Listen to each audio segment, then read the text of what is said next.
Like any great story, let's start at the beginning. In the beginning, God created the heavens and the earth. The earth was formless and empty, and darkness covered the deep waters. And the Spirit of God was hovering over the surface of the waters. Then God said, "Let there be light," and there was light. And God saw that the light was good. Then he separated the light from the darkness. God called the light day, and the darkness night. And evening passed, and morning came, marking the first day. Then God said, "Let us make human beings in our image, to be like us. They will reign over the fish in the sea, the birds in the sky, the livestock, the wild animals on the earth, and the small animals that scurry along the ground." So God created human beings in his own image. In the image of God he created them. Male and female he created them. This story begins with a creation. The creation of us. But before we were created, light was the first thing that God created. During the Christmas season, isn't it great when the night sky darkens and then Christmas lights are lit everywhere? Colorful lights, twinkle lights, lights that warm up the dark night sky. We get in our cars and we drive around to see and look at these lights that people decorate with. Light brings life to the darkness. Light helps us see what darkness likes to hide. The serpent was the shrewdest of all the wild animals the Lord God had made.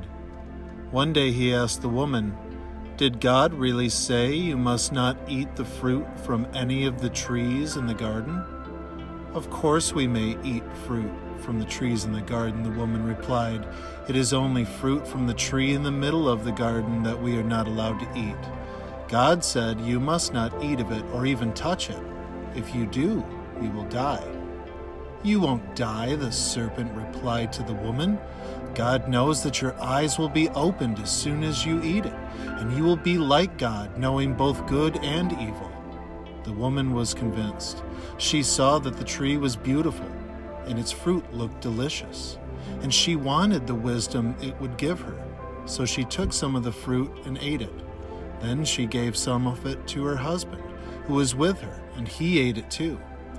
At that moment their eyes were opened, and they suddenly felt shame at their nakedness. So they sewed fig leaves together to cover themselves.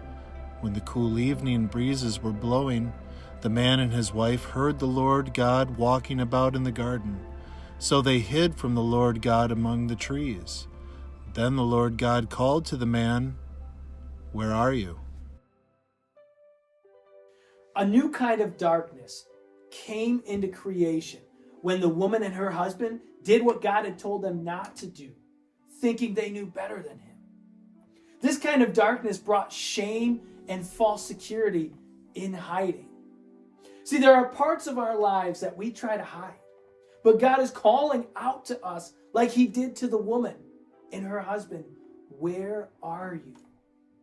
He's calling out not because he doesn't know where you are, but by asking you to think about where you are. God doesn't want us wandering aimlessly in the dark. He wants to bring his light into your life. Sometimes we've gotten used to the dark, and that light that he has can be too bright. But give it a moment and your eyes will adjust, and you'll begin to see things as they really are. Jesus said in John 8:12, "I am the light of the world. If you follow me, you won't have to walk in darkness because you'll have the light that leads to life." So take some time and let Jesus shine his light on your life. It's okay. Your eyes may need to adjust. But where are you in life? Where are you from God? Spend some time in prayer asking God to reveal just where you are and ask him what changes you need to make to get to where he wants you to be.